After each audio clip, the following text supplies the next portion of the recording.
It's time for game time. You got to start right away. If you get to the game late, it's too bad. Take it to the instant replay. Why? Rolling tape. My name is McAllister. I have a background in computer science. I have a master's in computer science from City College. I also have experience in electrical engineering from Harlem University. I'm pursuing a second degree in communication, film, and video. So I have an interest and a love and a passion for this field. I'm here to try to make it easy for you guys to get back there and handle that equipment that's there. I don't know what your expertise is or experience is in this field, whether any of you know how to operate a camera at all.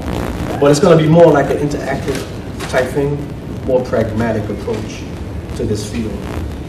Rhonda has some outline that I wanted her to hand out, but I guess she's behind schedule as well. Today's lesson, we're going to be covering this from 10 a.m. My name is Orlando. How you doing? Your name? Rosie? Your name? Bird. And yours, Mike? Okay, so I'll give you this outline when she comes back. What I intend to do also is give you a glossary of technical terms that's used in this field. If you can just give me some feedback in terms of how much experience you have in this field. Like, have you ever operated a camera before? I have minimal experience. Just worked these cameras when we had witnesses, testify, prepared them. Not much. And yourself? I've done some filming a little bit and done a little work back there, not a lot. When you say film or just video? Video. Yeah. See, there was a done difference. some interviews, some stuff like that. But probably learn a lot more. And yourself, Rosie? Very little experience. I used the camcorder like a handful of times, but I never used the camera for photography. Oh, you've used 35mm? Still photography? Yeah, still photography. Okay. That's important too, because you have to learn how to compose a shot. So that helps. But it's not actually the same. There is a difference. Very little experience. Video technology came about through film technology. And film came about through still shots taken in real time as a subject moved in real time. Just string them all together and you see kind of like an animation the way it moves. So the video came out of that. Video also came out of radio technology also. All right. If you notice, when you deal with radio, what do you deal with radio? You deal with just the audio, oral perception. What does video deal with? Sight and sound. So it's a formidable undertaking, right? Just to deal with this in itself. Many beginning camera person, what they might do, I'm going to hand these out now. What they might do is that they might rush a shot. Watching television is not the same as our perception of the world and how we walk through the world, okay? When we're young, we're taught how to walk. After we learn how to walk, we tend to coordinate our physical characteristics, and we coordinate that along with the optic nerves, and we're able to just balance ourselves and move through the world without any shakiness involved. That's a phenomenon in itself, that the human brain can actually keep things in perspective as we move around it. The camera, although it was designed with the study of the optical nervous system of the human being, doesn't quite operate that way. If you hold a camera here, you might shoot as if you're seeing it through your eyes, but the camera is a little bit different. For the camera, you have to slow things down. You have to hold a shot a little longer. So when someone else sees it, it makes sense to them. Okay? We can turn our eyes like that, and we're seeing things right away in real time. So our eyes can adjust very quickly, but the camera cannot do that. You can't just take a shot and just pan it like that, you know. I mean, you might see that in commercials, advertisements, or music videos, and that's only for the psychological effect that they want to evoke in the audience. So I did hand these out, right? Today's the first day. Basically, I'm just going to be giving you an introduction, an overview of the course.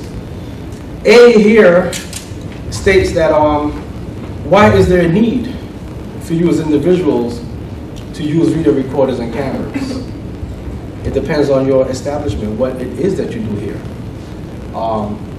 Cameras are used to record events in history. It could be used to convey information, to educate, and other things as well. It depends on what your particular goal is, what it is that you're striving for. It might be a case study of someone that you're investigating. After you finish all that footage, who is that footage going to be for? You understand? I just wanted to get some background on y'all. Have you ever shot before? Shot? Shot. Camera? Shot, oh. Any experience at all? A little bit. Just home video camera. That's it. You're not intimidated by it, are you? No. Not at all. Are you satisfied with, after reviewing what you shot, are you satisfied with the footage? No. You're not, right? No. It doesn't seem to be the same as how your eyes see things, does it? Exactly. And when you play it back. Exactly. And we're gonna try to make this fun. I know you guys. That's not personal. I'm just, I know you guys had a rough weekend. Some of you partying. yes. I went down to Roseland on Saturday and slam danced with a couple of heavy metal bands. Oh, okay. Biohazard being one of them. So I'm kind of exhausted too. How about your background? You ever shot before? You've never shot. Okay, a title over here. It's always the first time. And you've never shot before? I like the AK-47. No. Oh! Yo, just don't shoot me. Yeah, I mean, once or twice doing investigation. Okay. How do you find it? You find that you're comfortable with it, or there's a lot? No, I'm video illiterate. Okay. All right. I know how to turn it on, Yeah. turn it off. Right. And you know how to load a tape on there, right? Yeah. All right. It's just like loading bullets. But we're gonna try to make this fun. We're gonna try to make it interactive. I do have an engineering background. I'm not gonna try to overwhelm you, bombard you with engineering terms. I'm gonna try to simplify it. It's gonna be more or less interactive. If you have any questions, if there's anything that you don't understand, you can stop me in mid-stream, and I'll try to give you a better understanding of what we're dealing with. Just as long as I can get back. Make one more time. Just as long as I can get back to what it was that I was trying to convey. You got one of these, right? You got it. Okay. So that's A. The need to use video recorders and cameras. Okay? Once you've shot, what do you do with that footage? That's the next key. Okay? If you're going on an all-location shoot, you should at least have some idea, a premise, a theme of what it is that you're going to cover and how it is that you want to put it all together at the end. All right? So I'm just giving you an overview of things. We can get more specific later on. Once you have a need, then you can make the study of this field quite interesting. We will also cover video recording principles in terms of tape formats. Most of you own consumer VCRs, and those are just what they call regular VHS. And does anyone know what VHS stands for? We see it every day. Precisely. It stands for Video Home System. And VCR is just about the same, which stands for Video Cassette Recorder.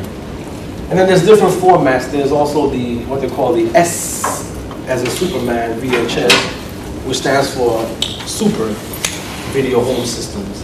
And then there's the High 8 format, which is the smaller tapes in width, measured in millimeters. It's 8 millimeters. I'm talking 9 now. And then it has a higher form of resolution.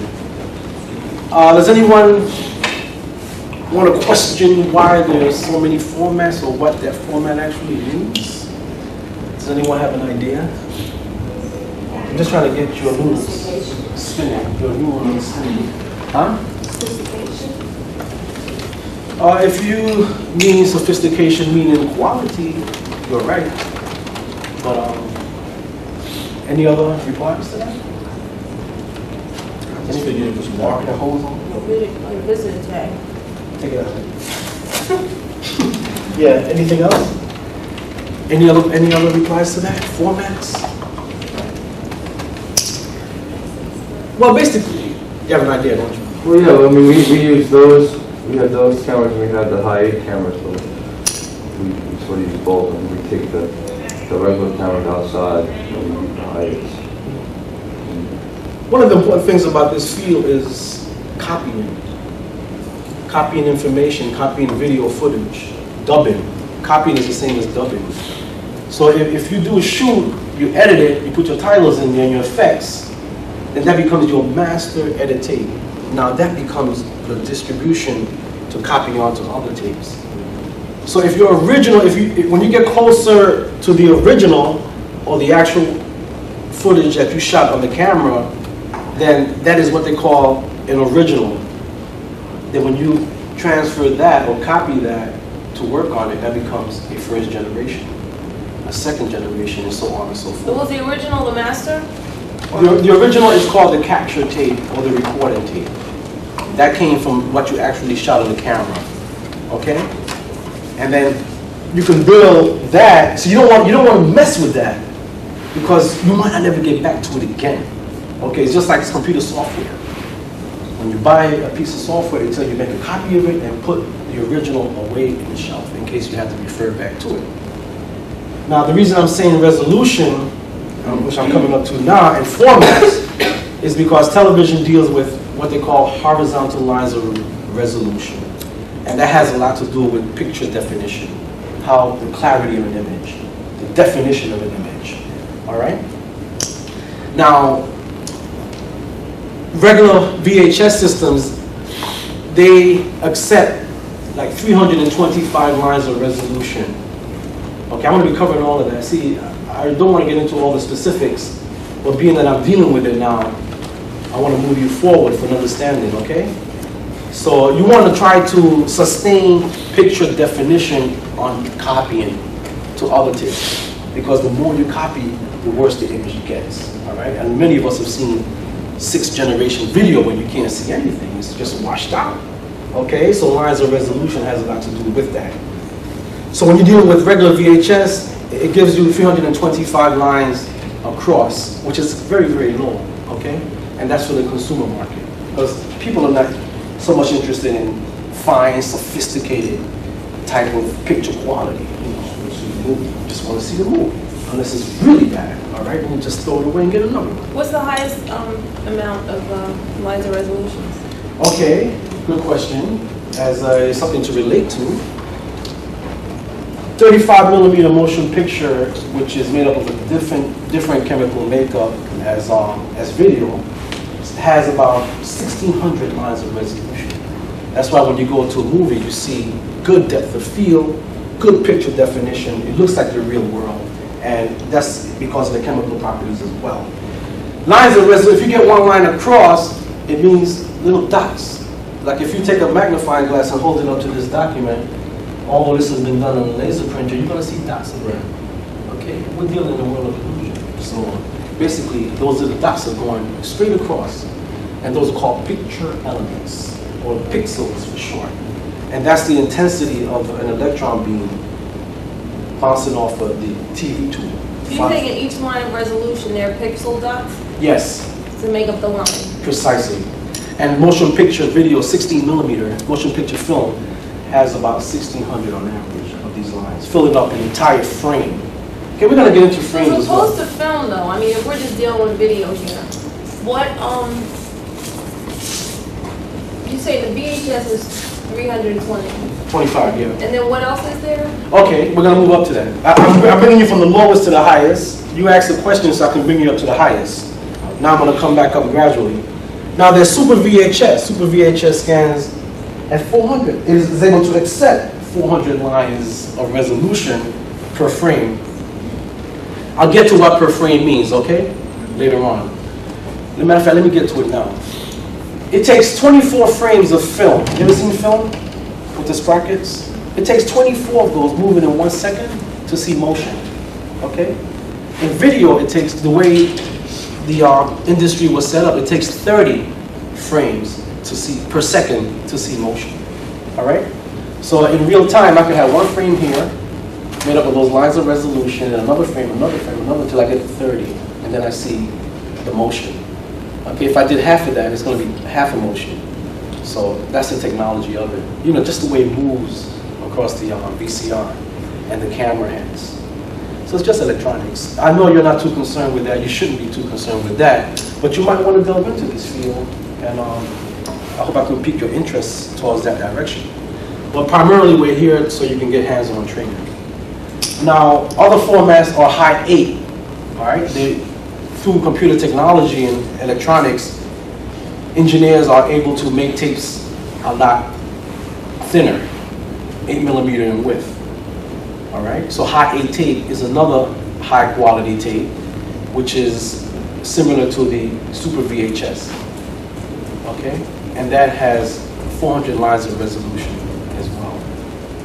Okay, I mean we can go on and on in terms of lines of resolution and different tape formats, but I just want you to understand basically that the picture definition is dependent upon lines of resolution. How many of those dots can fit across the screen? VHS has 320, you said? 325 on average. Okay?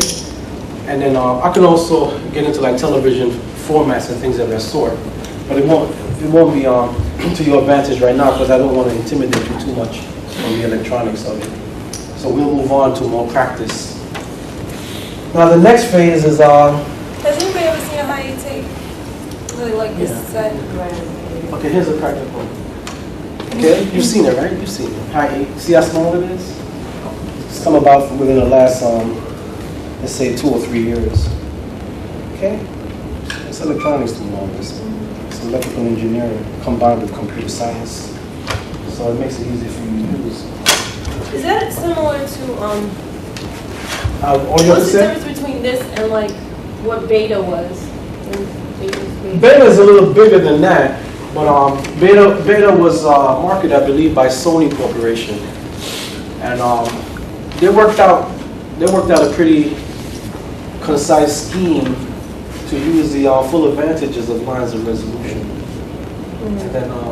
And then I believe JVC came out with their VHS systems, and people started to rely on that. And then people are going back now to more higher quality.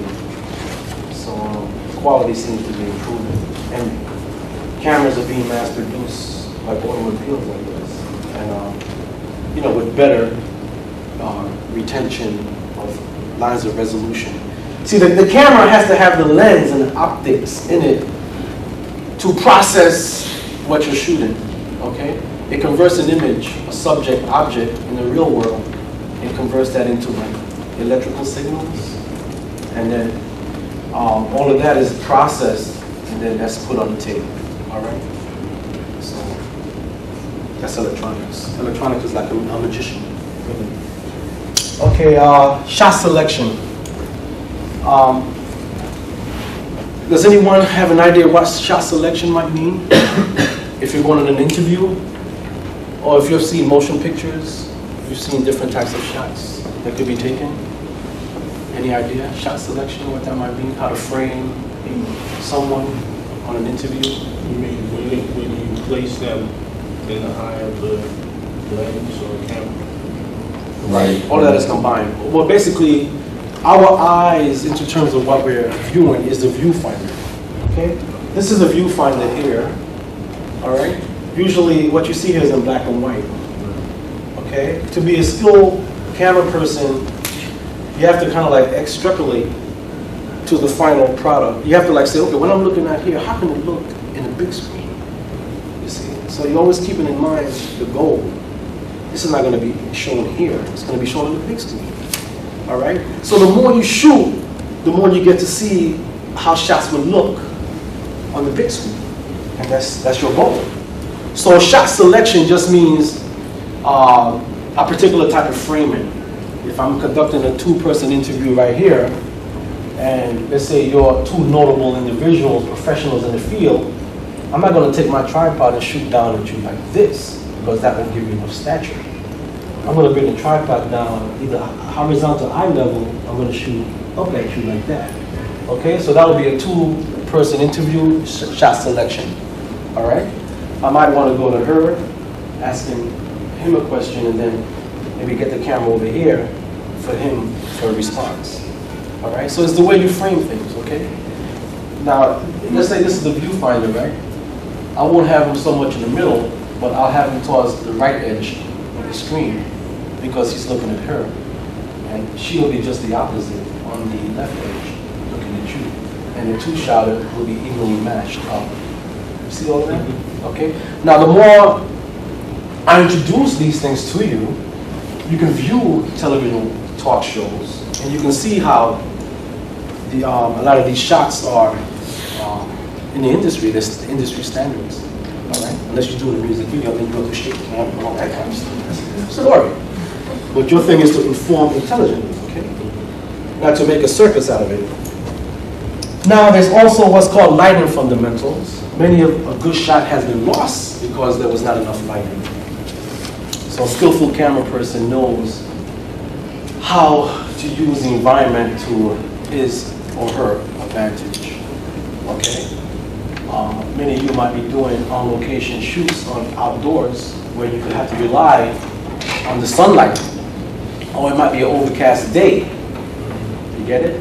So a lot of these cameras, they have settings for all of that, okay? They have like for outdoor setting, indoor, and automatic for the lazy camera person, okay? This is just an overview now, because I have to get into what's called white balance a camera, okay? When you first turn the camera on, you have to make adjustments, all right? Because it's different making this camera shoot indoors as it is outdoor, all right? Because the color temperature, it's what they call color temperature when you're dealing with lighting. The color temperature that the sun burns at is different than this halogen light or this fluorescent light. You see? So we're dealing with color temperature. All right? And these are all part of optics. Okay, that's lighting fundamentals, right? Usually, if you're a single camera person, you're going to take what's called a sun gun light that fits on top of the camera that's back there. And it puts out about, how many watts is that, Romel? That's Romel, my assistant. It's about 100 watts. It puts out about 100 watts. All right? Is everybody following me so far? Okay. Do you need an easel and like a pad to write on? Me? No. You need to write, not me. For now.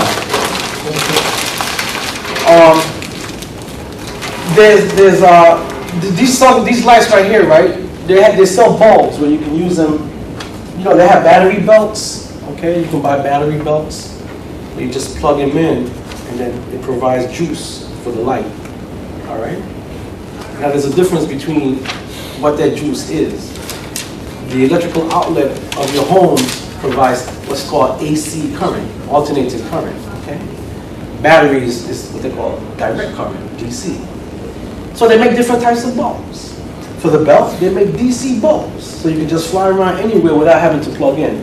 So you have to replace that particular light with a DC bulb. If I'm going to be indoors like I am here, I can take advantage of the house current and put an AC bulb in. All right. Now, what do you think happens if I had a battery belt for an extended period of time and I kept burning juice? What will happen? So, isn't it to my advantage to plug in right now? Because that juice is infinite until we get a ground out. You're just going to say that, right? Okay. So that's basically lighting. And then there's also different types of lighting for in-studio shoots. Okay. You could have ceiling lights. You could have floor lights. All right. And lighting deals is what they call a three-point light system to get good balanced lighting. You have your key light that shines on the object. I'm going to be using the word subject synonymous to be analogous to object. Okay. So object, when you're shooting an object, is a still. It's just a still thing, right? A subject is an animated thing. Right? It could be an animal or a human being or a car. Although a car could still be an object, a human object. So that's studio lighting. That's a different type of lighting. Okay? Now, we're going to move on here. We're still covering introduction. Does everyone have received a handout of this? Who are the latecomers?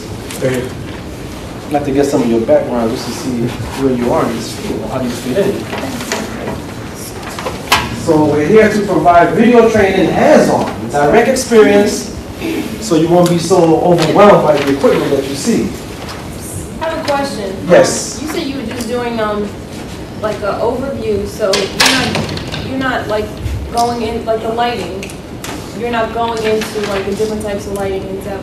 So we're not really writing anything down. Sure. It helps to write. It always helps to write. All right? Oh, okay. Unless you have a tape recorder. Now, F, practice shoot, okay? We're gonna go out on a practice shoot in here just to see, just to get a feel of what it feels to shoot, okay? Lots of you, well, you have to have a goal in mind, like I said before. I mean, what is your theme? What is the story that you're gonna cover? What is the event? What is the premise of that event, all right? Whether it's to inform, whether it's to educate, or whether it is to entertain, etc. It's up to you. It's always good to shoot your own material and assemble it and put it all together. And then seeing it, your intended audience just look at it and really enjoy what's there, all right? Many people get intimidated by this field, so they hire other people to do their work for them, but there's always something missing, even though all the technical aspects are clean, because your personality is not in there. So always strive for quality. Always strive for good picture continuity. Don't accept poor images. Don't accept drops on your tape, or what they call glitches and things of this sort. Develop good habits. And that comes about by knowing certain fundamentals of shooting, shot selection, how to pre-plan and construct the early stages of what it is that you're going to go to cover. So planning is very essential to this in terms of how it's going to look in the long run. So that is in studio. That's in studio, okay? Indoors. Then there's on location shoots. You always have to keep in mind that videographers usually make the same mistakes, or neophytes first learning. They always forget something, when you go out on the shoot. So it's always good to make a written checklist of things that you need to take with you, whether it be extra batteries, a microphone cable, the proper extension ports, and after a while, when you become proficient at it, you'll keep it in your mind. Then you know what to take from here, okay? But at first, it's good to have a checklist, all right? Then there is editing. After you've compiled all of this footage, what do you do with it? One of the things in this field is that people just compile a whole bunch of footages, baptisms, weddings, all sorts of things. Bobo dancing and reggae style and all of this, and what happens to it? It just gets put up in the shelf and nobody looks at it. So you want to be economical about what it is that you shoot. You want to go on a location and try to cover all bases, I mean, you can shoot for 30 minutes and then your boss tells you, look, we only want 2 minutes of this report. What are you going to do with the 28 minutes? All right, not just saying that it wasn't justifiable in shooting 30 minutes, but make it 30 minutes of quality footage, okay? You can tell a story in 2 minutes, and you can say nothing in 30, all right? It all depends on how you select your shot and on how you've prepared what it is that you're after. Now the next thing is the edit controller. That's all part of editing. The edit controller basically is a built-in computer processor that allows you to control tapes for editing. All right. These edit controllers came about before the computerization of editing. So in the rear back there, you have a Macintosh computer with an editizer. All right, it's called the Sundance system. It might intimidate some of you. It's hard enough trying to learn Lotus 123 for spreadsheet databases and word processors. Now here, you're called upon to learn another software package to control text. It could be overwhelming. So what I will do is attempt to train you on the edit controller first, which is the old-fashioned way of editing, where you have more hands-on control and feel for what it is that you're trying to put together. Okay, you follow me? Am I losing anyone? Response? Yes, no? Overview. So it's not that essential. Okay, being that it's an overview is not that essential that you don't understand totally. It's just an orientation. All right, it's just an orientation.